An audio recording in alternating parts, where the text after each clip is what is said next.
बिस्मिल्लाहिर्रहमानिर्रहीम। नाज़रीन सामीन अस्सलाम वालेकुम।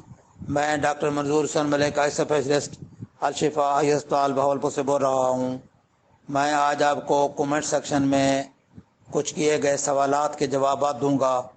इस सिलसिले में एक भाई का सवाल था कि उनकी उम्र 50 साल है, उन्हें 10 साल से शुगर है और ब्लड प्रेशर भी है। दोनों चीज़ें अच्छे कंट्रोल में नहीं है। कभी शुगर कंट्रोल होती है, कभी नहीं होती। इसी तरह ब्लड प्रेशर भी अच्छा कंट्रोल नहीं रखते। अब उन्हें कुछ दिनों से धुंधला नज़र आता है, तो वो सवाल करते हैं कि पूछते हैं कि उससे उन्हें क्या करना चाहिए। तो इस सिलसिले में गुजारिश ये है कि शुगर के मरीज़ हैं या ब्लड प्रेशर के मरीज़ हैं, उनको चाहिए कि अपना ब्लड प्रेशर और शुगर दोनों कंट्रोल रखें, और ज़रूरी है कि हल्की फुल्की एक्सरसाइज मेंटेन रखें, और नहीं तो वॉक करें, वो भी एक एक्सरसाइज में आ जाएगा। इसके अलावा अपना वेट कंट्रोल करें, अगर ज़्यादा है तो उसको रिड्यूस करें। इसके अलावा अगर स्मोकिंग की आदत है तो उसको तर्क करें। इसके बाद आप अपने एक अच्छे आई स्पेशलिस्ट को दिखाएं, ताकि वो देख सके कि आपकी आंख में क्या मसला है, कहीं आपकी आंख के पर्दे शुगर की वजह से मुतासर तो नहीं हो रहे।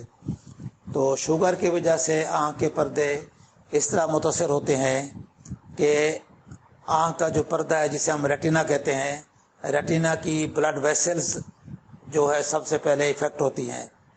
शुगर की वजह से रेटिनल ब्लड वेसल जो है, उनकी जो वाल्स हैं वो इफ़ेक्ट होती हैं। इफ़ेक्ट होने से उनकी वाल्स जो है वो लीकी हो जाती हैं, लीक करती हैं। लीकिंग से रेटिना के अंदर एडिमा हो जाता है, सोजिश हो जाती है, और उनकी जो रेटिना है वो थिक हो जाता है। तो एक तो उनकी लीकिंग की वजह से, उसके अलावा जब वाल्स ये थिक हो जाती हैं तो इनमें से ब्लड सप्लाई भी कम होती है और हाइपॉक्सिया हो जाता है। तो एक तो परमेबिलिटी ज़्यादा होने से, लीकिंग की वजह से, और दूसरा हाइपॉक्सिया की वजह से रेटिना के अंदर प्रॉब्लम शुरू हो जाते हैं। परमेबिलिटी से एडिमा और रेटिना की थिकनेस बढ़ेगी और विजन ब्लर होगी। और अगर हाइपॉक्सिया होता है तो उसके रिएक्शन में न्यू ब्लड वेसल्स पैदा होती हैं, जो कि खून के गुच्छों की शक्ल में रेटिना की सतह के ऊपर और अंदर वो फैलती हैं, और वो चूँकि न्यू वेसल्स होती हैं, फ्रेजाइल होती हैं, इमेच्योर होती हैं, तो वो किसी वक्त भी ब्लीड कर सकती हैं। इसके अलावा इसके अंदर फाइब्रस टिश्यू साथ मिलकर फाइब्रोवेस्कुलर बैंड्स बन जाते हैं, जो कि रेटिना को पुल करके उसको डिटैच कर देते हैं, अपनी जगह से उसको उखाड़ देते हैं। तो ये सारे मसाइल शुगर के ना कंट्रोल होने की वजह से पैदा होते हैं, और इस तरह नज़र जो है वो मुतासर हो जाती है। अगर रेटिनल एडिमा जो सोजिश है वो अगर मैकुला पे हो जाए तो नज़र बुरी तरह इफेक्ट होगी। इसी तरह अगर पेरिफेरी पे है तो उसकी वजह से फिर दूसरे फैक्टर हाइपॉक्सिया और हेमरेज वगैरह हो सकती है। तो ये चीज़ें शुगर के मरीज़ों में पर्दे के ऊपर पैदा होना शुरू हो जाती हैं। अगर इस तरह का कोई मरीज़ शुगर का जिसको नज़र धुंधला हो गया है, तो उसको तो लाजिम चाहिए किसी अच्छे आई स्पेशलिस्ट को दिखाए, अपना चेकअप कराए। उसमें 2-3 चीज़ें उस शुगर के मरीज़ में पाई जाने का इम्कान होता है। एक तो शुगर के मरीज़ में सफ़ेद मोतिया जल्दी आ सकता है, तो आई स्पेशलिस्ट देखेगा कहीं उसको सफ़ेद मोतिया तो नहीं आ रहा।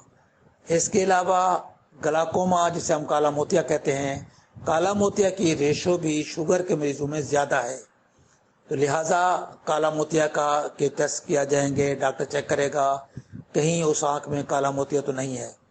इसके अलावा डॉक्टर जो है आँख की पुतली को दवाई डालने के बाद फैलाकर उसको चेक करेगा पर्दे की क्या कैफियत है, क्या पर्दा हेल्दी है या उसके ऊपर डायबिटिक रेटिनोपैथी की चेंजेस शुरू हो गई हैं।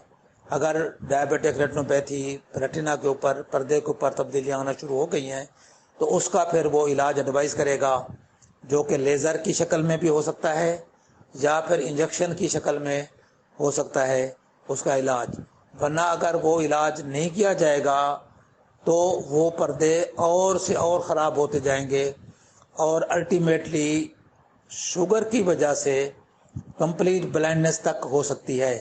لہٰذا اچھے ڈاکٹر کو دکھا کر اس کا بر وقت علاج کرنا چاہیے۔ اگر کس پردے میں ڈائبیٹک ریٹینوپیتھی کسی سٹیج پر بھی ہے تو اس کا بر وقت علاج کرا کے اس کو وہیں روکا جا سکتا ہے، تاکہ جتنی نظر خراب ہو چکی ہے وہ تو شاید واپس نہ آئے لیکن مزید خراب ہونے سے بچ سکتی ہے، اور اکثر اوقات نظر امپروو بھی ہو جاتی ہے لیکن اگر اس کا پراپر ٹریٹمنٹ کیا جائے تو۔ یہ تو ہے ان لوگوں کے لیے جن کو شوگر ہے اور پردے متاثر ہو رہے ہیں اور ان کو اندیشہ ہو گیا ہے کہ ان کے نظر، ان کی بینائی جو ہے متاثر ہو رہی ہے، لیکن ایسے شوگر کے مریض جن کی ابھی نظر ٹھیک ہے اور ان کو کوئی علامات بھی نہیں ہیں تو ان کے لیے بھی ہدایت ہے کہ وہ اپنا ایک تھارو چیک اپ کرائیں تاکہ وہ چیک ہو سکے کہ ان کے پردے ہیلدی ہیں، اور اس کے بعد ہر سال ریگولر چیک اپ کرا کے اپنے آپ کو سیف رکھیں تاکہ خدا نہ خواستہ کسی سٹیج پر بھی پردے خراب ہونا شروع ہوں تو ان کا بر وقت علاج کرا کے اپنی نظر کو محفوظ کر سکیں۔ لیکن جو شوگر کے متاثرہ لوگ ہیں جن کے پردے آلریڈی متاثر ہیں ان کو تو ریگولر چیک اپ کرانا چاہیے، اپنے ڈاکٹر کی ہدایت کے مطابق انجیکشن یا لیزر باقاعدہ لگوائیں، اور اس کے بعد ریگولر چیک اپ بھی کریں جیسے ان کا ڈاکٹر ایڈوائز کرتا ہے کہ آپ اس کا فالو اپ اتنی دیر بعد کرنا ہے، اتنا ٹریٹمنٹ کرنا ہے، فلاں ٹریٹمنٹ، تو اس حساب سے ڈاکٹر کے ایڈوائز کے مطابق اس کا علاج کریں، ورنہ پھر آہستہ آہستہ نظر ختم ہوتے ہوتے نظر بالکل بند بھی ہو سکتی ہے، کیونکہ شوگر کا مرض جو ہے one of the leading cause of blindness in the world, تو یہ دنیا میں بینائی کو ختم کرنے والی جو اہم جو لیڈنگ کازز ہیں، سب سے بڑی وجوہات ہیں، ان میں سے ایک وجہ ہے یہ شوگر کا آنکھوں پہ اثر۔ تو اس لیے اپنی بینائی کو بچائیں، بر وقت اس کا علاج کرائیں، چیک اپ کرائیں، اپنی واک کو کنٹینیو کریں، ویٹ کم کریں، سموکنگ چھوڑ دیں، وزن اپنا کم کریں اور ایکسرسائز ریگولر رکھیں اور ریگولر چیک اپ کراتے رہیں۔ اگر اس کے ساتھ سفید موتیا ہے تو اس کا علاج ہو سکتا ہے، اگر کالا موتیا ہے تو اس کا پریشر کنٹرول کریں اور چیک اپ جاری رکھیں۔